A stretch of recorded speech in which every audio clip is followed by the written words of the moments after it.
At mukhang totoo nga na isinusuka na rin ng mga DDS etong si Amy Marcos. Nauna na po ang mga katulad ni Harry Roque na mukhang sinisisi ngayon etong si Amy Marcos.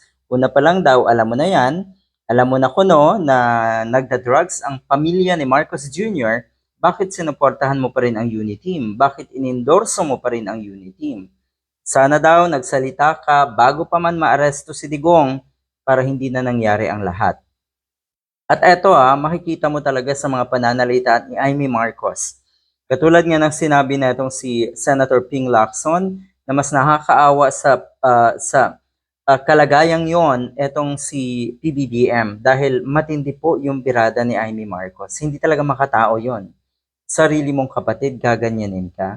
At sa ating kultura bilang mga Filipinos, bilang isang bansa na konserbatibo, alam natin na mas kinakampihan ng maraming kababayan natin yung tila ba nagiging api, yung tila ba kinakawawa, yung tila ba dinidespise lalo, katulad nga ng ginawa natong si Amy Marcos kay PBBM. Ito pa po, isa pa pong DDS. Nakikita niya na etong mga galaw ni Amy Marcos ay pansarili lamang at siya lang daw ang makikinabang.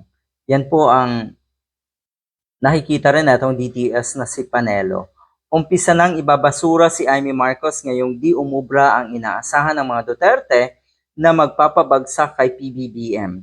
Yun pala ay walang epekto. Wala talagang epekto. Una, naging katawa-tawa si Amy Marcos. Una, mas lalong kinampihan ng mas nakararami etong si PBBM.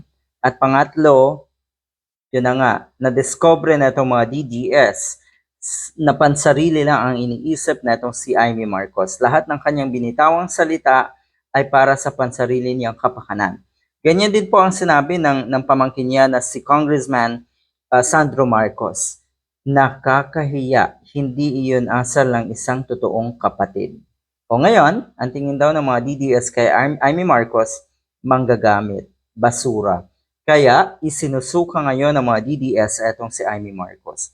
So saan ka po ngayon pupulutin yan?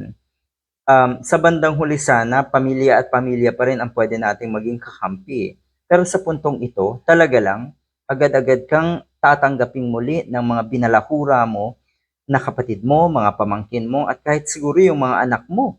Hindi ka kaagad-agad din matatanggap agad. 'Di ba? Kahit ano siguro hingi mo ng kapatawaran, alam na alam kasi yung intensyon mo. Alam na alam nila yung patutunguhan ng iyong mga pananalita at yun, ulitin natin, ay pansariling intensyon lamang.